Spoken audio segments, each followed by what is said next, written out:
चलो दोस्तों, शुरू करते हैं आज का 20 क्वेश्चनों की सीरीज हम, है ना, जो हमारी डेली चल रही है। तो आज की 20 क्वेश्चनों की सीरीज भी हम अपना जारी रखेंगे। ठीक, तो हमारे पास पहला प्रश्न है, किसी पत्र में साप्ताहिक या मासिक प्रकाशित होने वाली विशेष खबर को क्या कहलाती है? तो किसी पत्र में साप्ताहिक या मासिक प्रकाशित होने वाली जो विशेष खबर है उसको हम सॉफ्ट न्यूज़ कहते हैं, है ना। क्योंकि हाई न्यूज़, मंथली न्यूज़, विशेष न्यूज़ ये कोई होती नहीं, इसको कहते हैं हम क्या, सॉफ्ट न्यूज़। ठीक, इसका आंसर हो जाएगा आपका सॉफ्ट न्यूज़। मधुर स्वप्न, मधुर स्वप्न किसका उपन्यास है? तो मधुर स्वप्न जो उपन्यास है ये आपका है राहुल सांकृत्यायन का। मधुर स्वप्न उपन्यास किसका है? राहुल सांकृत्यायन का। राहुल सांकृत्यायन के बारे में थोड़ा बहुत, राहुल सांकृत्यायन का जो वास्तविक नाम है, इनका वास्तविक नाम है केदार पांडे। इनका उपनाम घुमक्कड़ कवि भी कहा जाता है इनको, इनका उपनाम है घुमक्कड़ कवि। राहुल सांकृत्यायन को 1958 में मध्य एशिया का इतिहास नामक रचना के लिए इनको क्या मिला है? साहित्य अकादमी पुरस्कार। ठीक, इनके बारे में और एक पॉइंट है कि 1963 में भारत सरकार ने इन्हें साहित्य सेवा के लिए इन्हें पद्म भूषण से भी नवाजा गया था। ठीक, भारत सरकार ने राहुल सांकृत्यायन के नाम से 100 पैसे का एक टिकट जारी किया था, डाक टिकट जारी किया था। ठीक है, इनको घुमक्कड़ शास्त्र का कवि भी कहा जाता है। राहुल सांकृत्यायन को क्या कहा जाता है? घुमक्कड़ शास्त्र का कवि। ठीक, अच्छा, इसके बाद हम इसके बाद हम थोड़ा हजारी प्रसाद द्विवेदी के बारे में जानेंगे। हजारी प्रसाद द्विवेदी, हजारी प्रसाद जो है हमारे पास द्विवेदी युग के जो ललित निबंधकारों में से एक हैं। ठीक है, इनको आलोक पर्व जो इनका उपन्यास है, इसमें उनको 1963 में साहित्य अकादमी पुरस्कार मिला है। किसको? हजारी प्रसाद द्विवेदी को। ठीक है, शैलेश मटियानी के बारे में थोड़ा बहुत हम आप जानकारी देंगे। शैलेश मटियानी का जो उपनाम है, इनका उपनाम है रमेश चंद्र मटियानी। ठीक है, इसके बाद मनोहर श्याम जोशी को आपको 2005 में साहित्य अकादमी पुरस्कार दिया है। कौन सी रचना के लिए? इनका उपन्यास है क्या के लिए इनको क्या मिला गया? 2005 में साहित्य अकादमी पुरस्कार। ठीक है, इसके बाद प्रश्न नंबर 3 है हमारे पास, ग्रियर्सन ने किसे एशिया का सर्वश्रेष्ठ कवि कहा है? जो हमारे पास जॉर्ज ग्रियर्सन ने एशिया का सर्वश्रेष्ठ कवि किसको कहा है? तो ग्रियर्सन ने एशिया का सर्वश्रेष्ठ कवि कहा है आपका किसको? तुलसीदास को ग्रियर्सन ने एशिया का सर्वश्रेष्ठ कवि कहा है। और तुलसीदास के उपनाम है हिंदी साहित्य का लोकनायक। ठीक है, हिंदी साहित्य का जातीय कवि भी कहा जाता है तुलसीदास को। हिंदी साहित्य का जातीय कवि भी किसको कहा जाता है? तुलसीदास को। ठीक है, कवि शिरोमणि भी तुलसीदास को कहा जाता है। कवि शिरोमणि तुलसीदास का एक उपनाम है। लोकमानस का हंस तुलसीदास को कहा जाता है, ये इनके उपनाम है। तुलसीदास का बचपन का नाम के बारे में बात करेंगे। तुलसीदास का बचपन का नाम है राम भोला। ठीक है, तुलसीदास की प्रसिद्ध जो रचनाएं रामचरितमानस जो है अवधी भाषा में लिखा गया है। तुलसीदास ने रामचरितमानस एक महाकाव्य लिखा है, जिसको लिखा है उन्होंने अवधी भाषा में। इसके बाद विनय पत्रिका, कवितावली और दोहावली इनकी ब्रजभाषा में लिखी गई रचनाएं। ठीक, रामचरितमानस में 7 कांड हैं। ठीक, चलिएगा। इसके बाद थोड़ा बहुत हम आपको कबीरदास जो है ये आपके संत काव्यधारा के कवि। कबीरदास जो है ये संत काव्यधारा के कवि हैं। और हमारे पास जो भक्तिकाल है ना, भक्तिकाल को 2 भागों में बांटा जाता है, सूफी काव्य और संत काव्य। तो कबीरदास आपके संत काव्यधारा के कवि हैं। कबीरदास को वाणी का डिक्टेटर कहा जाता है। कबीरदास को क्या कहा जाता है? वाणी का डिक्टेटर। कबीरदास को वाणी का डिक्टेटर कहने वाले हैं आपके कौन? हजारी प्रसाद द्विवेदी ने कबीर को वाणी का डिक्टेटर कहा है। जयशंकर प्रसाद के बारे में थोड़ा हम आपको बताएंगे। तो जयशंकर प्रसाद का बचपन का नाम है झारखंडी। जयशंकर प्रसाद का बचपन का नाम है क्या? झारखंडी। और कलादर उपनाम से ये रचनाएं लिखते थे। उपनाम है इनका क्या? कलादर। और बचपन का नाम है झारखंडी। जयशंकर प्रसाद की एक महाकाव्य है। कामैनी क्या है? जयशंकर प्रसाद का एक महाकाव्य है, जिस पर उनको क्या मिला था? मंगला प्रसाद पारितोषिक पुरस्कार से पुरस्कृत किया गया था। किसको? जयशंकर प्रसाद को। अगली वीडियो में भी थोड़ा बहुत हमने इनके बारे में यही जानकारी दी थी कि कामायनी को छायावाद का उपनिषद कहा जाता है। ये मैंने आपको अगली वीडियो में बता दिया था, ठीक है। बाकी मैंने और भी बताया था आपको अगली वीडियो में। इससे पहली वाली जो वीडियो आप लोगों ने अगर देखी नहीं तो एक बार देख लेना उसको ध्यान से, ठीक है। इसके बाद है सूरदास। सूरदास को कहा जाता है क्या? अष्टछाप का कवि। सूरदास को क्या कहा जाता है? अष्टछाप का कवि। चलिएगा आगे बढ़ते हैं। समुज्ज्वल, प्रश्न नंबर 4 है हमारे पास। समुज्ज्वल में उपसर्ग बताना है आपको। समुज्ज्वल में कौन सा उपसर्ग है? तो समुज्ज्वल में उपसर्ग क्या हो जाए? सम। इसका उपसर्ग होगा सम प्लस उज्ज्वल। उपसर्ग क्या होता है कि कोई भी रूढ़ शब्द होगा, उस रूढ़ शब्द के में हम कोई शब्दांश जोड़ेंगे, फिर उसके अर्थ में जो भी परिवर्तन होगा उसको कहते हैं हम क्या? उपसर्ग। तो अब हम समुज्ज्वल के खंड करेंगे, तो खंड होगा सम प्लस उज्ज्वल। तो उज्ज्वल तो एक हमारे पास रूढ़ शब्द आ गया। इसके बाद हमारे पास सम, इसका क्या हो जाएगा? उपसर्ग। उपसर्ग हमेशा क्या होता है? आदि में लगता है, ठीक है। अगला प्रश्न हमारे पास है, और अगला प्रश्न है आपका, नागरी प्रचारणी सभा की स्थापना किसने की थी? तो नागरी प्रचारणी सभा की स्थापना 1893 में काशी में बाबू श्याम सुंदर दास ने किया था। कब? 1893 काशी में। और किसने की थी? श्याम सुंदर दास ने, ठीक है। इसके बाद इसका ऑप्शन नंबर, अगर डी के बारे में हम थोड़ा बहुत, काका साहब कालेलकर। काका साहब कालेलकर ने जब हिंदी में क्या किया? औ की बारखड़ी का सुझाव देने वाले काका साहब कालेलकर। औ की बारखड़ी का सुझाव, ठीक है। अगला आपका, अपभ्रंश का प्रयोग सर्वप्रथम किसने किया था? तो अपभ्रंश का प्रयोग सबसे पहले अपनी रचनाओं में पतंजलि ने किया था, ठीक है। उसके बाद जो है अपभ्रंश का प्रयोग करने वाले हमारे पास जो दूसरे कवि होते हैं, ये होते हैं आपके भरत मुनि। भरत मुनि ने अपने नाट्यशास्त्र में, भरत मुनि का एक नाट्यशास्त्रीय ग्रंथ का नाम है, इन्होंने भी अपभ्रंश शब्द का प्रयोग किया इसमें। तो सबसे पहले अगर आप बात हो रही है तो सबसे पहले पतंजलि ने अपभ्रंश शब्द का प्रयोग किया है, किसमें? अपने ग्रंथ में, ठीक है। इसके बाद अगला प्रश्न, 7वां प्रश्न है हमारे पास। यदि किसी सरकारी ऑफिस में पत्र भेजा जा रहा है और उसकी काफ़ी किसी अन्य ऑफिस में भेजी जा रही है, तो उससे क्या करेंगे? प्रतिलिपि कहेंगे। और क्या कहेंगे, है ना? स्मरण पत्र। तो क्या होता है कि जब हम किसी भी सरकारी पत्र को, सरकारी विभाग द्वारा किसी सरकारी विभाग को कोई पत्र भेजा जाता है और उस पत्र में आपके उसका कोई उत्तर न मिलता है, तो फिर आप उसके लिए जो दोबारा से पत्र भेजते हैं स्मरण दिलाने के लिए, तो उसको कहते हैं हम क्या? स्मरण पत्र, है ना। तो ये कह रहा है कि ऑफिस में पत्र जो हम सभी किसी सरकारी ऑफिस में पत्र भेजा जा रहा है और उसकी कॉपी किसी अन्य ऑफिस में भेजी जाएगी, तो उसको कहेंगे हम क्या? प्रतिपत्र, ठीक है। इसके बाद अगला क्वेश्चन है हमारे पास। अगला है प्रश्न नंबर 8। 3 बेर खाती थी, 3 बेर खाती है। प्रस्तुत पंक्ति में अलंकार क्या है? 3 बेर खाती थी, वो 3 बेर खाती है। हमने कहा कि इसमें अलंकार बताना। बेर और बेर शब्द की आवृत्ति हुई है, और क्या होता है इसमें अलंकार हम बात करेंगे तो यमक अलंकार है। यमक अलंकार में क्या होता है कि शब्द की आवृत्ति होती है। जितनी बार शब्द आता है ना, उतनी बार उसका अर्थ क्या होता है? अलग होता है। तो बेर और बेर शब्द की आवृत्ति तो हुई है इसमें, लेकिन 3 बेर यानी कि 3 बार, 3 दफ़ा, 3 समय, 3 चांस क्या करती? खाती थी, खाना खाती थी 3 बार। जैसे कि आप लोग करते हैं सुबह का नाश्ता, दिन का खाना, रात का खाना, 3 बार खाना खाती थी, 3 बेर। अब वो क्या कर रही है? 3 बेर, यानी बेर का मतलब यहाँ पे एक फल खाकर क्या कर रही है? अपना पेट भर रही है ना। तो इसमें जो है बेर बेर शब्द की आवृत्ति तो हुई है, लेकिन अर्थ क्या है? पहले बेर का अर्थ है 3 दफ़ा, 3 समय, 3 चांस क्या करती? खाना खाती थी। अब क्या करे? बेर यानी एक फल खाकर क्या करे? अपना पेट भर रही है। तो इसमें अलंकार हो जाएगा आपका कौन सा? यमक अलंकार। आगे बढ़ेंगे। भगवान तुम्हें लंबी उम्र दे किस प्रकार का वाक्य है? भगवान तुम्हें लंबी उम्र दे किस प्रकार का वाक्य है?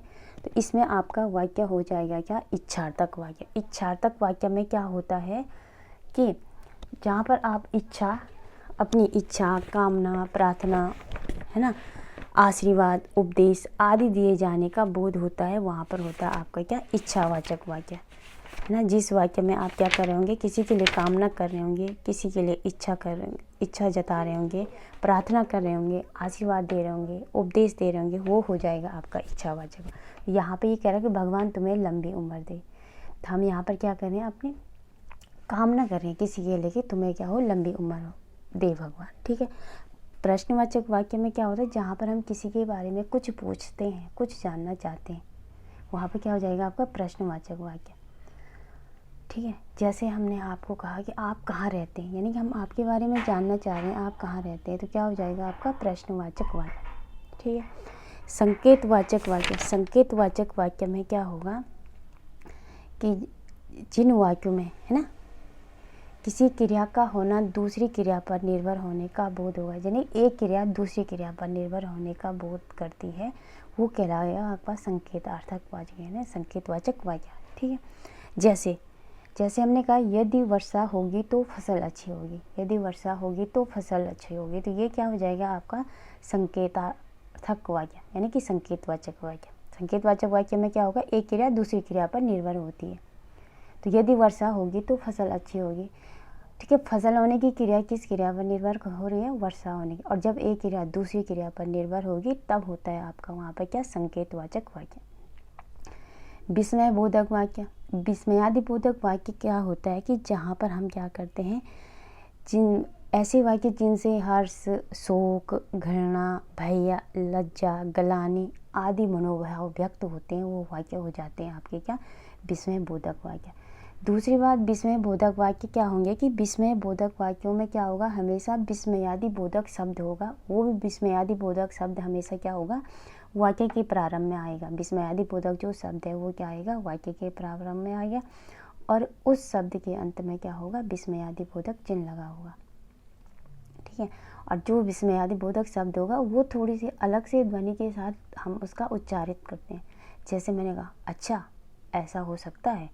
ठीक है। तो यहाँ पर जो अच्छा है ना, तो अच्छा ये है क्या कर रहा है, वाक्य के प्रारंभ में अलग से ध्वनि के साथ उच्चारित हो रहा, और अच्छा ऐसा हो सकता है, यानी कि कौन सा भाव व्यक्त कर रहा है, अच्छा ऐसा हो सकता है ना, आश्चर्य का। तो क्या हो जाएगा आपका विस्मयबोधक वाक्य। चलिएगा आगे बढ़ते हैं।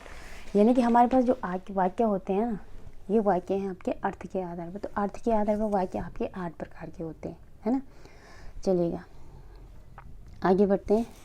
और प्रश्न नंबर 10, प्रश्न नंबर 10 है कि निम्नलिखित अर्थ को प्रकटने वाले वर्ण समूह को निश्चित अर्थ को प्रकट करने वाले वर्ण समूह को क्या कहते हैं। यानी कि निश्चित जो अर्थ देता है उसके वर्ण समूह को क्या कहेंगे हम, शब्द। निश्चित अर्थ को प्रकट करने वाले वर्णों के समूह को क्या कहेंगे, शब्द कहते हैं। ठीक है।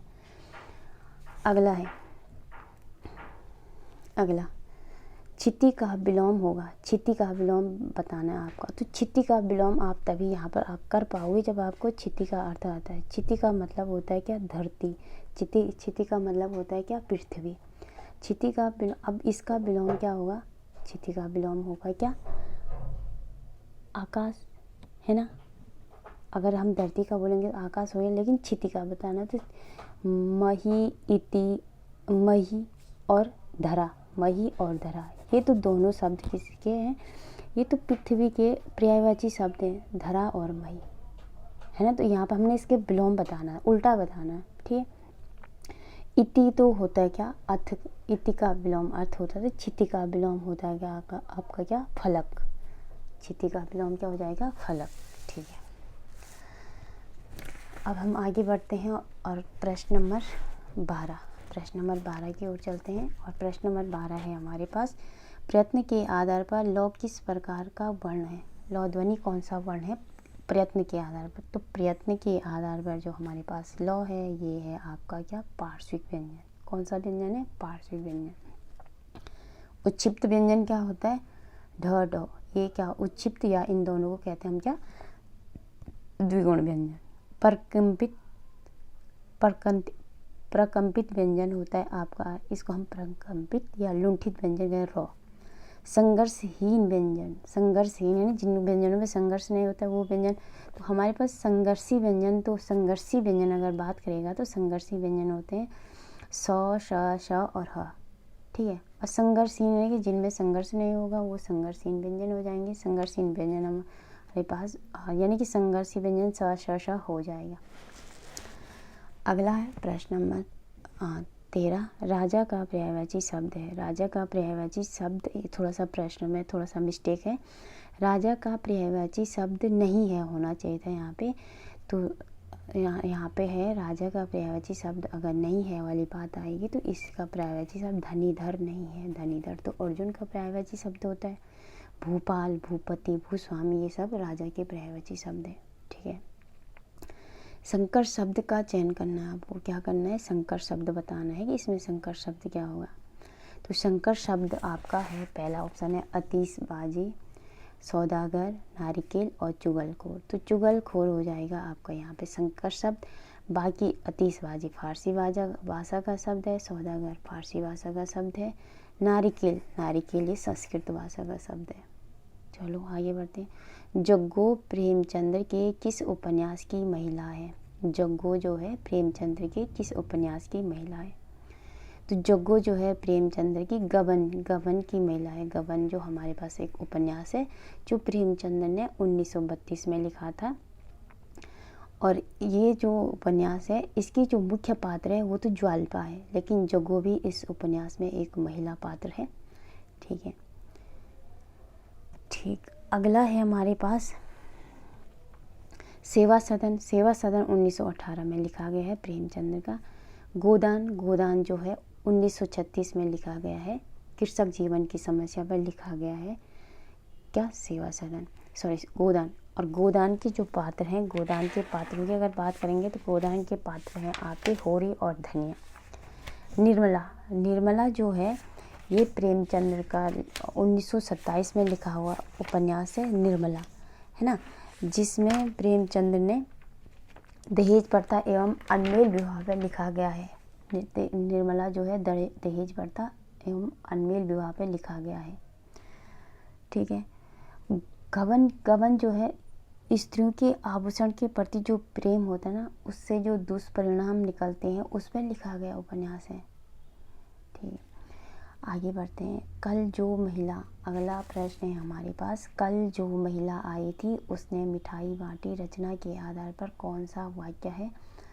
तो इसमें आपको वाक्य बताना है कि कल जो महिला आई थी उसने मिठाई बांटी है। ये आपका हो जाएगा मिश्रित वाक्य। अब देख लीजिएगा कैसे ये मिश्रित वाक्य होगा। हमारे पास रचना या बनावट के आधार पर जो वाक्य होते हैं ये वाक्य 3 प्रकार के होते हैं: सरल वाक्य, संयुक्त वाक्य और मिश्रित वाक्य।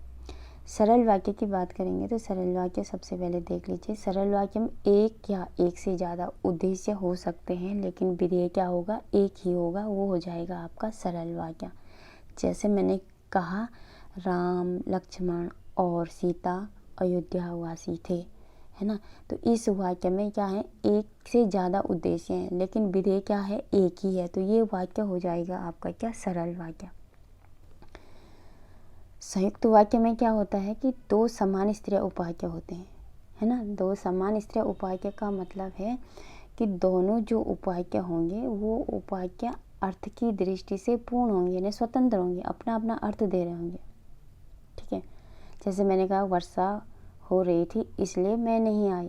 वर्षा हो रही थी पहला उपवाक्य, इसलिए मैं नहीं आई दूसरा उपवाक्य।